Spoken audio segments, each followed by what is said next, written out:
gabungan ya, asosiasi. Kalau di dalam penjumlahan misalnya A, B, C, ini sama tanda kurungnya ini sama aja dengan A ditambah buka kurung B ditambah C. Nah, kalau dalam perkalian berlaku juga sama aja. Kalau misalnya ini sebelah sisi kirinya A dikali B ini dalam kurung, kemudian B kali C nya bisa juga di sisi kanan, atau sama dengan buka kurung dalam kurung B dikali C. Ini sama aja ya, benar nggak? Sama aja hasilnya.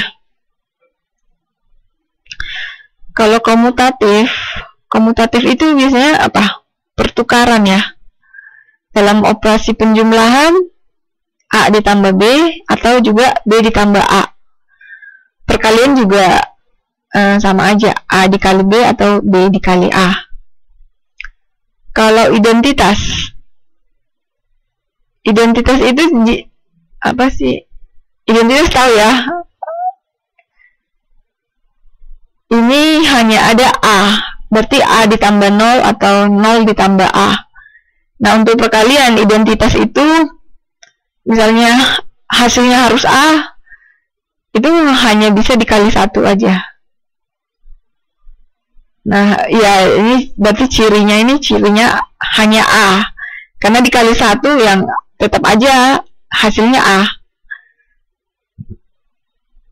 Kalau dikali 1 dia nggak akan menjadi 2 gitu ya. Jadi cuman A aja. Identitasnya tetap A gitu. Kalau dikali 2 berarti identitasnya berubah jadi 2A. Jadi dia bukan kalau penjumlahan nggak boleh ditambah-tambah ya. Kalau ditambah misalnya ditambah 1, dia bukan A lagi gitu. Nah, kalau inversi itu kebalikan. Kalau dalam penjumlahan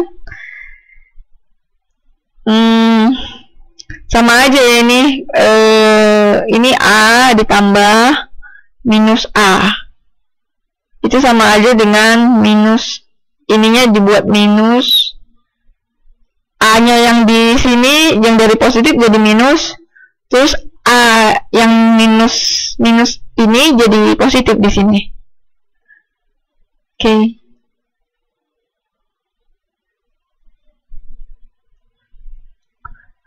Inverse berarti kebalikannya ya. Nah, kalau dalam operasi perkalian,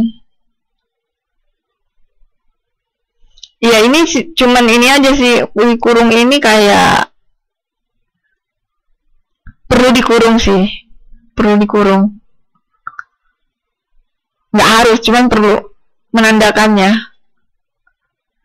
Nah, kalau dalam operasi perkalian, A dikali inversnya A itu berarti dikali 1 per A.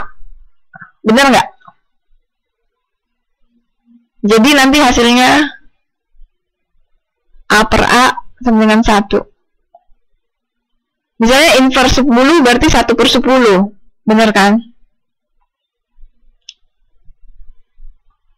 Oke. Misalnya ya, kalau inverse dalam perkalian berarti 1 per A gitu ya. Kalau distributif itu penyebaran ya. Ini operasi perkalian dan operasi penjumlahan. Misalnya A dikali buka kurung B ditambah C. Berarti itu kalau penyebaran berarti A dikali B, A dikali tambah A dikali C.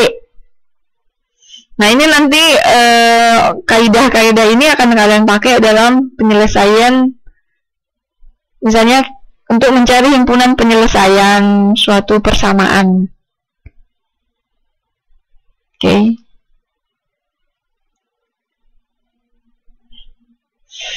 Karena di modul dia langsung masuk ke pertidaksamaan.